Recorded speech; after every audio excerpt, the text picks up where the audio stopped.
Witnessing the scene, Sakamoto was instantly terrified and followed without a second thought. His legs accelerated as he shielded Aoi in his arms with his own body. Fortunately, the accumulation of blood on the ground was thick enough that the two fell without major injury. This was what Aoi wanted to prove.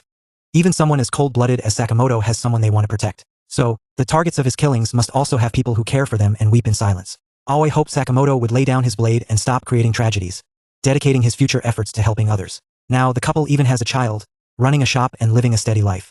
Meanwhile, Shin was still immersed in the previous rescue.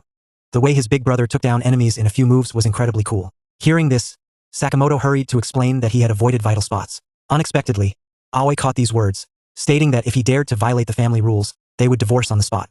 Watching from the side, Shin, not minding the chaos, curiously asked what the family rules were. Little did he know, Sakamoto was already feeling like killing him. Soon after, the two arrived in Chinatown, planning to buy some limited edition buns for his wife and daughter. Suddenly, a loud noise came from the sky.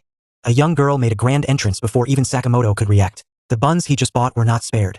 Several thugs in suits approached. Despite the girl's impressive skills, she was quickly restrained. Seeing the impending misfortune, Sakamoto decisively stepped in, using his tweezers to snap a short blade with force. Then, a perfectly timed punch sent the opponent to sleep.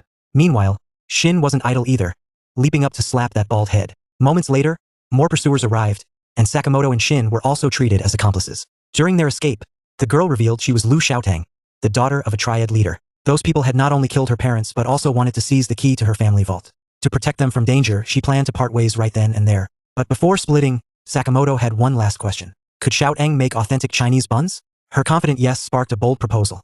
She'd settle the dispute if she could cook meat buns in return. But just then, a new foe appeared out of nowhere. One brutal kick sent Sakamoto flying onto a nearby rooftop. This stranger was a merciless serial killer, who collected bounties by beheading targets, then used their skulls as macabre artistic references. Shin struck first, aiming to surprise, but the killer's skill outmatched him by a wide margin. Meanwhile, the bald thug darted in, swinging a blade aimed to finish off Xiaotang. The bald thug's head smashed through the floor, crashing into the room below first. The others followed promptly, unaware of the formidable power standing before them. They merely thought the ceiling was crumbling. In a stunning feat, Sakamoto caught a flying dagger barehanded, aiming directly to protect Xiaotang.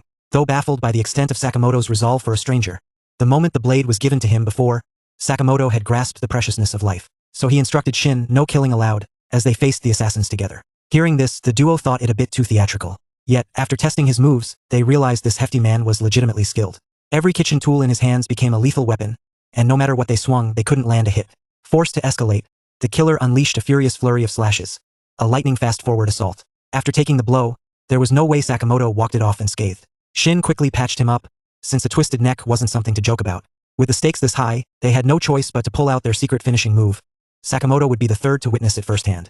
The long-haired thug tried to resist, yet his Indian blade culture sword shattered instantly on the iron skillet before him. Shin pinned him to the ground, while Sakamoto hoisted a refrigerator and slammed it down hard, leaving the foe utterly incapacitated.